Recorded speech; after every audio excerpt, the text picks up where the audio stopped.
Hi friends, welcome back to our channel moms recipes and vlogs. Diwali స్పెషల్లో అమ్మవారికి లక్ష్మీ పూజ చేస్తాం కదా. అమ్మవారికి ఎంతో ఇష్టమైన బేసన్ రవ్వ లడ్డు ఎలా ప్రిపేర్ చేయాలో ఈరోజు చూపిస్తాను. చాలా టేస్టీగా ఎమ్మీగా చాలా బాగుంటుంది. ఇప్పుడు ఎలా చేయాలో చూసేద్దామా? Let's go. ముందు స్టవ్ వెలిగించుకొని బాండలు పెట్టుకోండి. అందులోకి ఒక 2-3 స్పూన్స్ దాకా నెయ్యి వేసుకోండి. నెయ్యి బాగా వేడెక్కాక అందులోకి డ్రై ఫ్రూట్స్ వేసి వేయించుకొని పక్కన పెట్టుకోవాలి. మెజర్మెంట్స్ చెప్తూ ఉంటాను, ప్లీజ్ కేర్ఫుల్గా వాచ్ చేసి చేసుకోండి. చాలా టేస్టీగా ఉంటుంది. ఇలాగ ఫ్రై చేసుకున్నాక మనం డ్రై ఫ్రూట్స్ అంతా ప్లేట్లోకి తీసుకునేయాలి. అందులోకి 1 కప్పు బాంబే రవ్వ తీసుకొని బాగా లైట్ ఎల్లో కలర్ వచ్చేంత వరకు ఫ్రై చేసుకోవాలి. రవ్వని చాలా టేస్టీగా ఉంటుంది.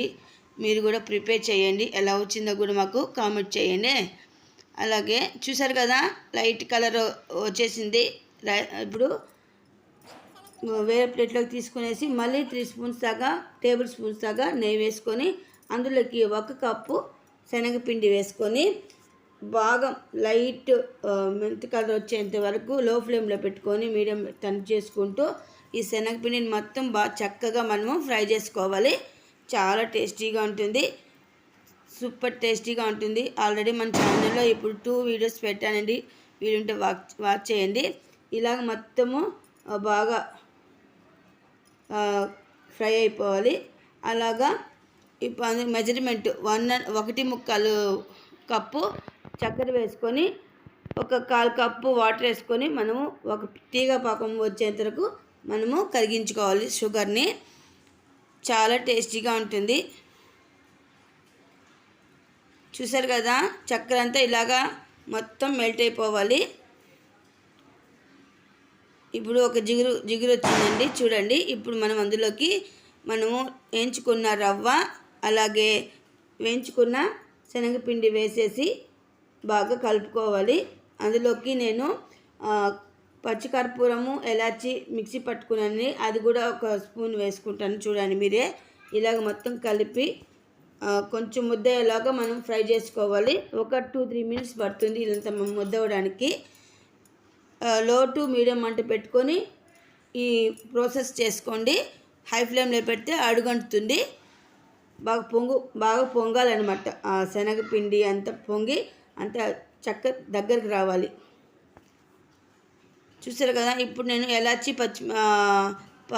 పచ్చికర్పూరం వేసానండి ఫ్లేవర్కి. ఇప్పుడు అందులో కొద్దిగా డ్రై ఫ్రూట్స్ కూడా వేసుకోవాలి. మనము కొంచెం డ్రై ఫ్రూట్స్ వేసుకొని కలుపుకున్నాను.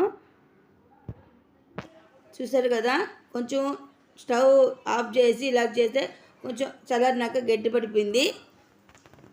కొద్దిగా డ్రై ఫ్రూట్స్ వేసుకున్నాను. అందులో కూడా బాదం పప్పు అవన్నీ వేసుకున్నానండి. ఇప్పుడు కలుపుకొనేసి మనము కొంచెం గోరువెచ్చగా ఉన్నప్పుడే మనం లడ్డు చేసుకున్నామంటే ఎంతో టేస్టీ బేసన్ రవ్వ లడ్డు రెడీ అయిపోయింది. చేతికి కొద్దిగా నెయ్యి రాసుకొని ఇలాగా ఉండలు చేసుకుంటే చాలా బాగుంటుంది. మీరు కొంచెం మేమారినట్టే పొడిగా అయిపోతుంది. అలాంటప్పుడు అయ్యో లడ్డు రాదే అని ఫీల్ అవ్వకూడదు. సన్న మంట స్టవ్ పెట్టి బాగా కలుపుకున్నారంటే మళ్ళీ చక్కెర ముద్దయి చేసుకోవచ్చు. అలా కూడా కుదరదు అనుకుంటే ఒక 3 స్పూన్స్ అన్న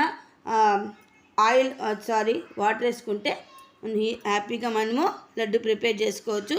లాస్ట్కి ఇలాగా నేను గార్నిష్ చేసుకుంటున్నాను. చూడండి, చక్కగా లడ్డూలన్నీ ప్రిపేర్ చేసుకున్నాను.